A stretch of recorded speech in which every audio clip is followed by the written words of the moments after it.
de putschistes. Nous ne sommes pas français, nous ne comprenons pas ce que ça veut dire.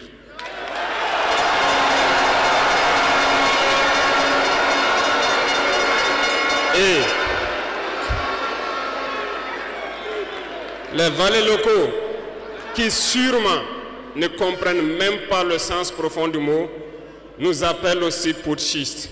Très bien, on se l'approprie. Au fil de ces années, pour ce qui concerne le Burkina Faso, vous avez dû remarquer, tous les corps ont été déstructurés. Plus d'entraînement, plus rien pour l'armée. Ils ont imposé dans tous nos états-majors, toutes nos écoles et toutes nos structures stratégiques, ce qu'ils ont appelé des conseils militaires. Lorsque nous nous sommes révoltés le 30 septembre 2022, la première des choses était de chercher à savoir qui sont ces conseillers militaires et où ils étaient. Nous avons donc pu identifier que le mal est profond. Et la première des choses était de leur demander de quitter notre armée.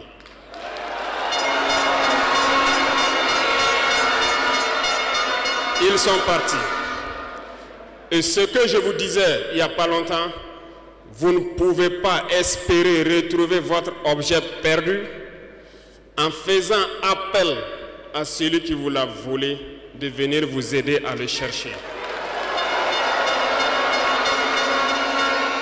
Lorsque nous avons déjà demandé aux conseillers de partir, nous avons senti des manifestations. On nous a fait comprendre qu'on ne pourra pas s'en sortir sans eux. Et à chaque fois qu'ils nous le disaient, ça s'est traduit par des attaques d'envergure sur le terrain. Nous avons bien reçu le message.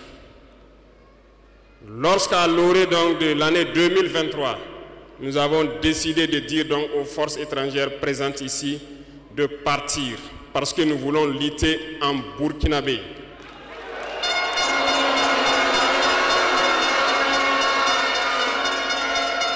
Ils ne l'ont pas sûrement apprécié. Mais pourquoi venir mourir sur nos terres pour nous? Nous préférons combattre nous-mêmes. Nous avons demandé à ce qu'ils retournent chez eux. Malheureusement, je vous le dis ici aujourd'hui, comme j'aime le dire, la colonisation est rentrée. Il y a des esclaves de salon qui n'ont toujours pas compris.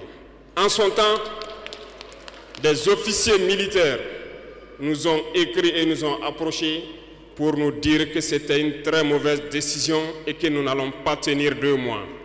Des fiches ont été écrites. On nous a transmis ces fiches pour nous faire une analyse stratégique de leurs pensées. Nous avons dit, c'est soit nous sommes souverains ou nous restons esclaves à jamais. Effectivement, lorsque le dernier soldat a quitté le Burkina Faso, nous avons compris de quoi est-ce qu'il s'agissait. Les attaques se sont enchaînées immédiatement. Déou, Tinakov, Partiaga, ainsi de suite. Mais ce qu'ils avaient oublié, c'est que le peuple du Burkina Faso avait compris notre message et s'était engagé sur la même voie que nous.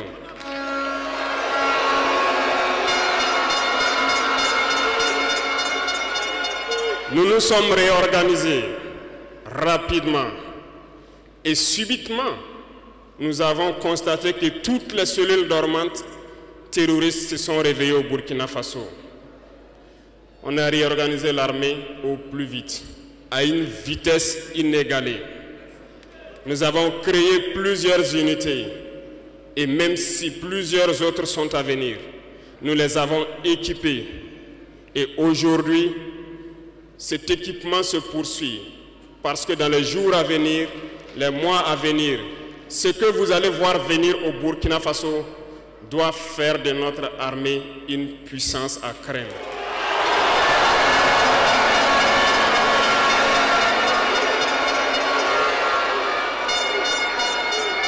Nous n'allons pas lésiner sur les moyens. Nous avons compris que le combat qui est engagé contre l'impérialisme sera dur, très dur. mais seuls les durs vont passer et les Burkinabés sont des durs. Et nous allons passer.